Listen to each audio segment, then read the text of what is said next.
I would like to review this great book with different videos because, for example, my main interest was in the role of Alekhine, the world champion, under the Nazi Germany regime, right? The dictatorial regime in Nazi Germany.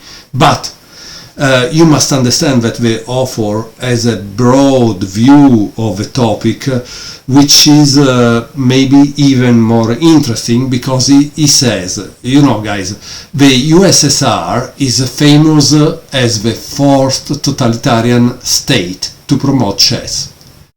But less well known is that Nazi Germany was the second. Yeah, I honestly didn't know at all that Nazi Germany poured a lot of money into chess. I didn't have any idea about that.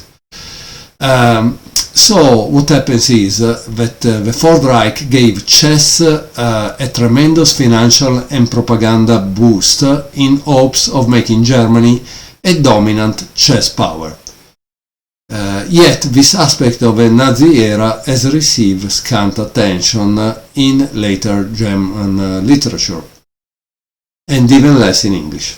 And so this book is covering that gap and is doing it really great, because the author went to great length to collect Schachzeitung magazine of that period, entire years of different chess magazine from Germany, so very expensive to find, obviously, and very expensive because for some people the things of the Nazi regime are collectibles, I think.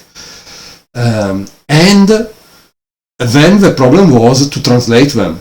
Because, sometimes one doesn't understand that also the translation is a problem. And so the author went to great length to find people who could help him with the translation. He used Google Translate, so we are in a lucky moment in history where also technology comes to our aid. And I would like to show you some parts inside to make you understand what do you get, and why I say that the author has made really great historical research. For example, the author delves into the character of Otto Zander, that was instrumental in creating this chess movement, and that was part of the Nazi party, and that was in contact with Hitler. So clearly someone that I didn't know nothing about, because honestly in chess history this guy wasn't a chess champion, so I didn't know anything about it. But what we don't understand is that chess champion like Alekhine, Bogolyubov, and all the other, they need to eat in order to survive, and so they also need to appease people that are in power under federations, like the FIDE Federation. For example, one thing I would like you to notice is the following. For example, here there are the results of the Chess Olympiad organized in 1936. Germany didn't win, okay, but that's not important, right? What you don't see here, for example, is the USSR. And so I couldn't understand why the USSR wasn't there, because Hitler still didn't invade Russia. So what was the problem? Well, I understood it after, that probably the Olympiad was organized under FIDE, and under FIDE the USSR wouldn't play because they consider FIDE a bourgeois organization. They didn't consider FIDE something good for the working class. And here again you can see the clash of two totalitarian regimes. One regime that is trying to work with FIDE, and the other regime that doesn't want to work with FIDE. And this, for me, it's very, very interesting because for us, that we are like nearly 100 years later, we don't know about this thing, we don't know anything of what was happening in that time. And so, thanks to this author, we can, like through a time machine, go back and understand a little better the history of the time. But I would like to show you also another thing that I find really amazing, because I'm a chess set collector. And I thought, well, but didn't the Nazi try to make their own chess pieces? Well, in the book there is the answer also to that. So here you can see that thanks to one of the greatest chess collector in Germany, Mr. Holger Langer, we find out that under the Nazi regime they created the Bundesform, their chess pieces, that you can notice are quite different from the Staunton chess pieces. And notice the bishop. I don't know if you can see the bishop there. Honestly, it's very similar to another bishop made by the Soviet in the 60s, 1960s, I think, in this chess set that I just bought called the Shkolnik. It's a beautiful chess set, but it's in a kind of plastic, let's say.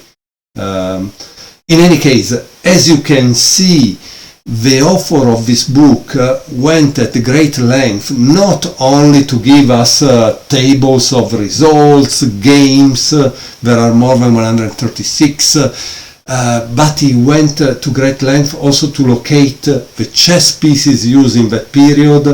I think they were making like 5,000 chess sets a year of that kind.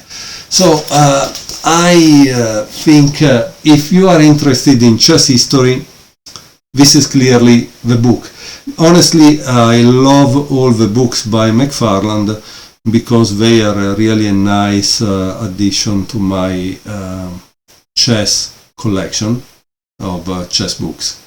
While some I keep them just for learning chess, the one by McFarland are generally intellectually stimulating because they show me history. In this case, a past that it's forgotten, partly because demonized by the fact that obviously the Nazi regime wasn't good, but which authoritarian regime can we say it's good, right? I mean, if they are authoritarian, it's not because they are nice. It's generally because they are evil. And so that's the fact, that we like it or not. But also, if they were an evil regime that created a lot of death and misery around the world, we can also see the artistic side, the intellectual side, the achievement, what they were trying to do with chess. And that's what interests me as a chess player, because I know that there is more to chess than just rating, chess tournament, and the latest games of Magnus Carlsen. With all due respect, obviously, for the great champions and so on, but I know that chess can give us much more than just those things, because chess has been played like for more than 1,000 years, so we really have a lot of things to learn, to go through different ages and different geographical places and periods. And this is something that should be known by those who like to discover more about chess history. And again, the author has found really a wealth of material that you can see throughout the book, not only the annotation that he really cure with engines and check different sources, but also all the tables that he found, all the stuff that you would never see. I mean, this is great, right? It's what you really want from a chess book, this kind of thorough artwork and homework that is brought to you, so you don't have to waste 2 or 3 years of your life to try to discover this stuff, and you can just enjoy it reading it at night, maybe before going to sleep. Thank you very much for watching, and I will show you also some games from this book. Thank you.